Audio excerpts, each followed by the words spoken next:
স্বপ্নিলের স্বপ্নের মতো জয়। 50 metre rifle 3 পজিশনে এই প্রথম অলিম্পিক্সে পদক জিতল ভারত। স্বপ্নিলের হাত ধরে তৃতীয় পদক এলো ঘরে। অলিম্পিক্সে ভারতের আরও একটি পদক। শুটিংয়ের হাত ধরেই অলিম্পিক্সের তৃতীয় পদক এলো ঘরে। দেশকে ব্রোঞ্জ এনে দিয়ে স্বপ্ন পূরণ হলো স্বপ্নিলের। 50 মিটার রাইফেল 3 পজিশনে ব্রোঞ্জ জিতলেন ভারতের স্বপ্নিল কুশালে।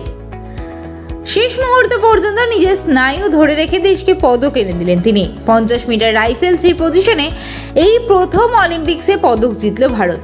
ফাইনালের যোগ্যতা অর্জন করলেও কঠিন এই ইভেন্ট থেকে স্বপ্নিল যে পদক এনে দিতে পারেন এটা অনেকেই বিশ্বাস করতে পারেননি। শুরুটা খুব একটা ভালোও হয়নি তার, তবে শেষ পর্যন্ত লড়াই করে মনু এবং সরবজোতের পর ভারতকে চলতি প্যারিস অলিম্পিক্সে তৃতীয় পদক এনে দিলেন স্বপ্নিল।